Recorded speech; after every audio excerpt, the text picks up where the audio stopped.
Alrighty, folks, happy Monday. Today is Monday, March 3rd, your third day of meteorological spring here in Springfield, Missouri. I am Tom Schmidt, and today we have a live guest with us from the National Weather Service in Springfield. Please welcome Mr. Ben.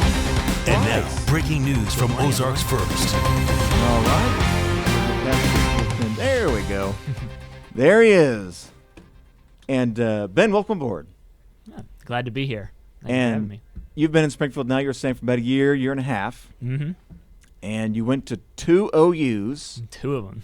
Two of them. Undergrad, University of Oklahoma, and master's at Ohio University. That's correct. All right. So, and now you're back here in Springfield. How do you like Springfield so far in the Ozarks? Oh, I like it a lot. I think it's a nice cross from Oklahoma and Ohio, actually. You got the scenery of the foothills of Appalachians from Ohio, and then you've got the warmth and humidity from Oklahoma, and of course, all the different weather. So I think it's a good cross. Nice. It is, and it kind of fits, I guess, right in the middle. Is where you find Missouri. Yeah.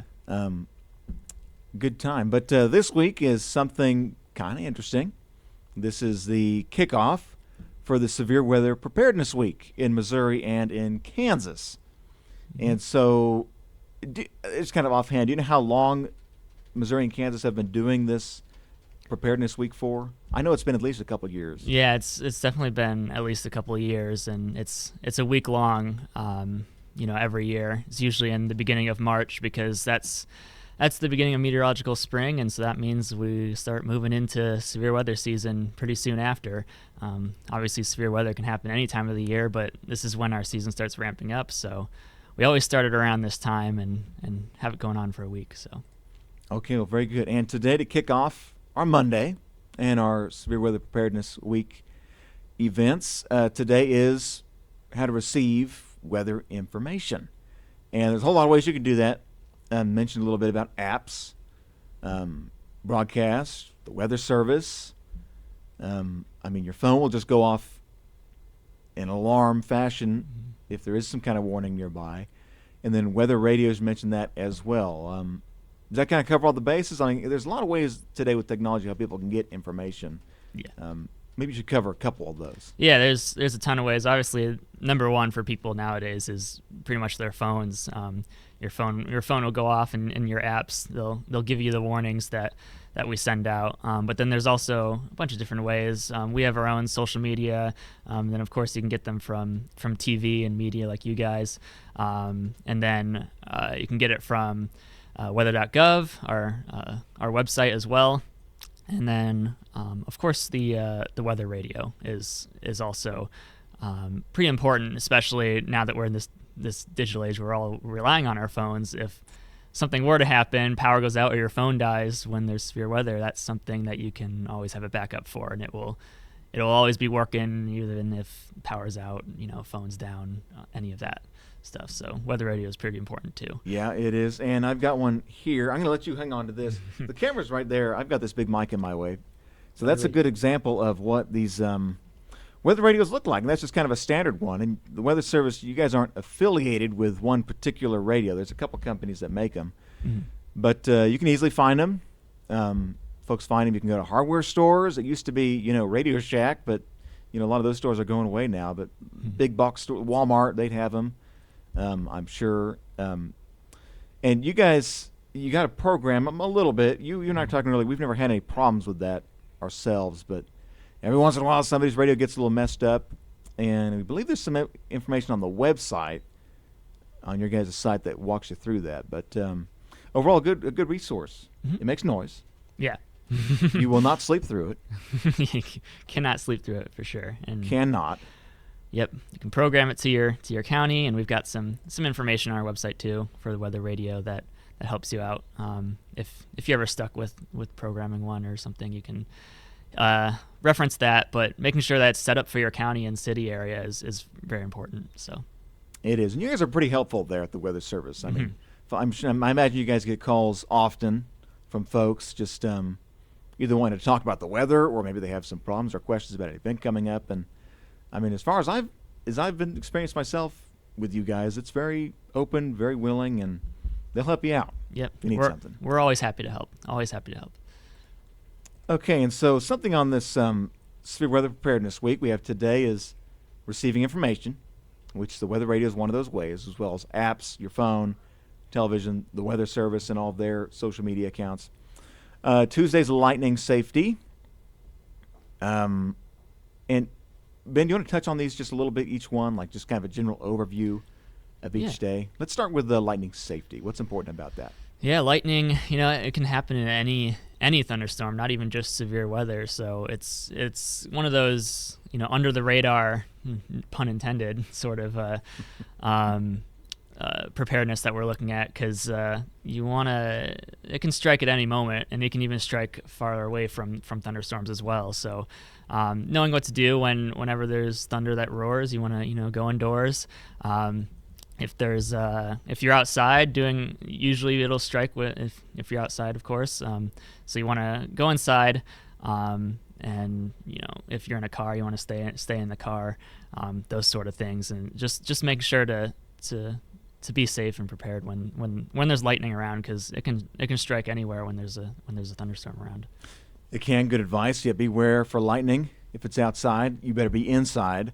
Wednesday is tornado safety. Of course, that's the first thing that pops up to a lot of people's minds. When you're talking about severe weather, it's always, will there be tornadoes? And we're actually doing a tornado drill, you guys are, for Wednesday. And so tell us, what's that going to look like for us?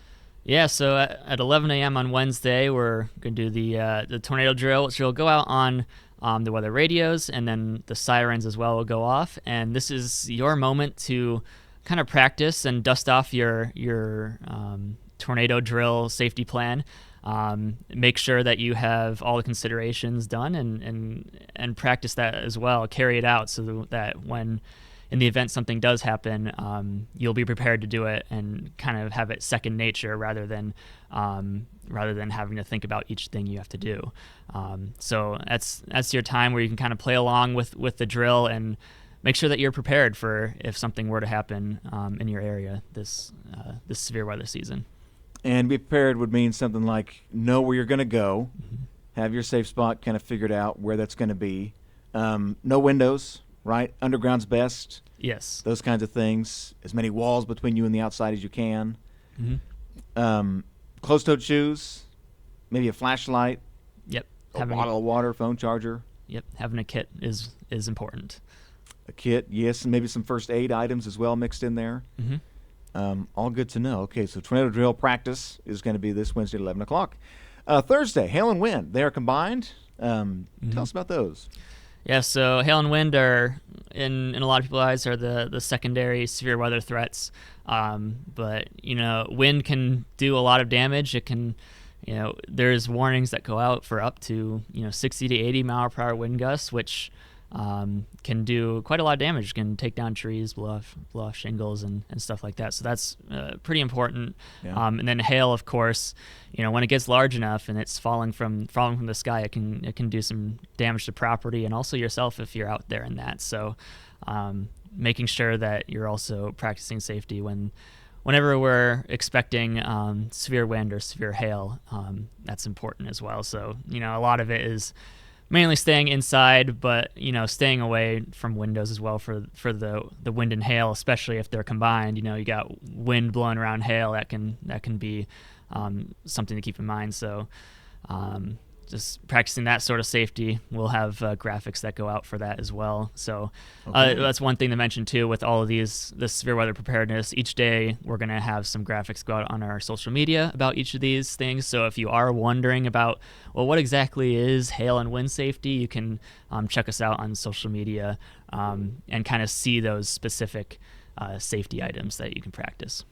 All right, all good information there. And then flood safety, of course, coming up on Friday.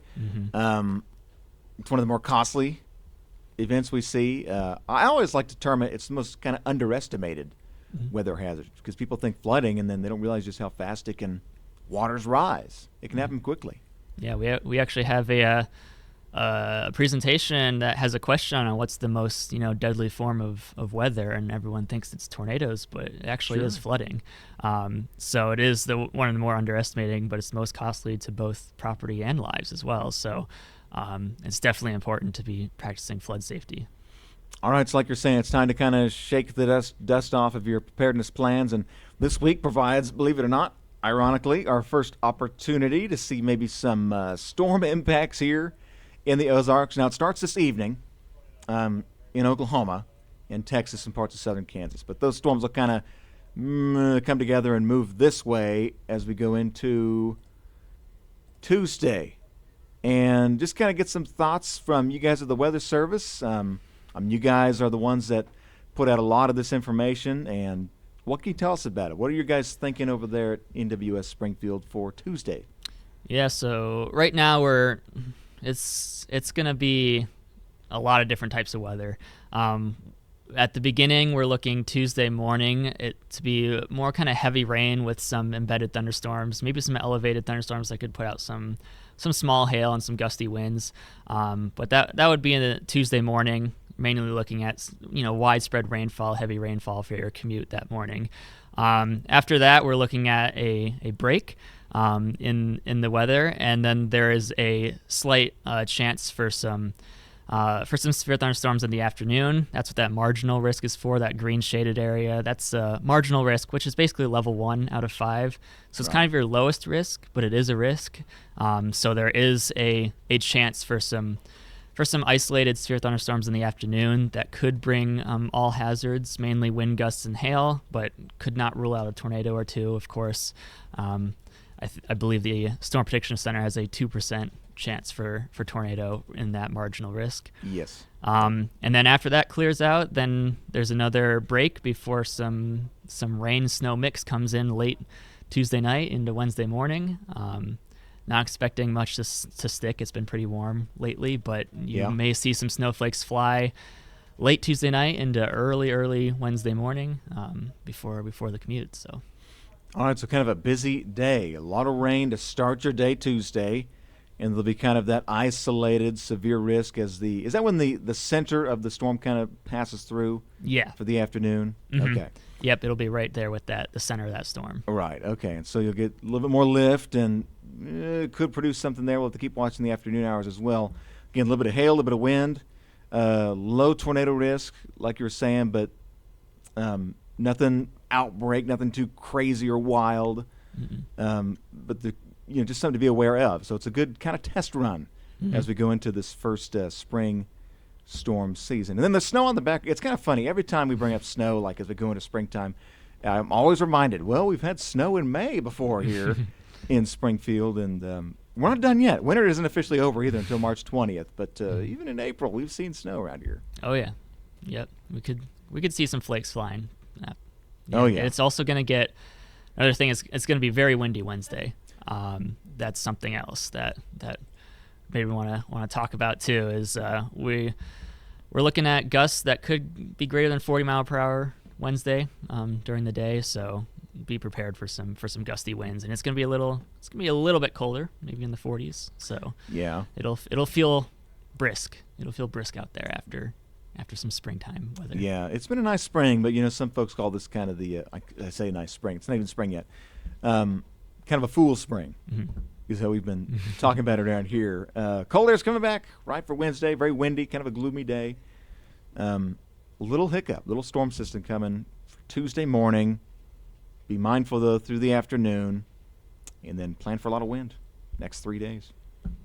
Well, Ben, thanks for coming on. Anything else you want to add to this? Anything we missed or need to bring up? Yeah, just main thing with the tornado drill and safety plans is making sure you have that plan in place, and that can be anything from a written plan to kind of just a verbal plan. I know the FEMA website and some National Weather Service websites have some plan templates that you can use to make those.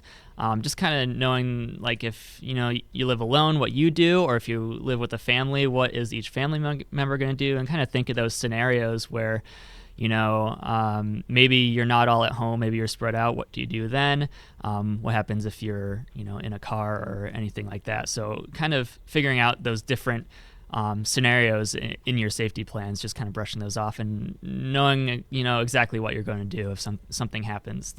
So just being prepared this week, learning all that safety, and make sure that you are ready for when severe weather strikes. Yeah, very good. All right, well, thank you, Ben. Thank you so much for being here. We appreciate your time. Again, Ben Price with the National Weather Service here in Springfield.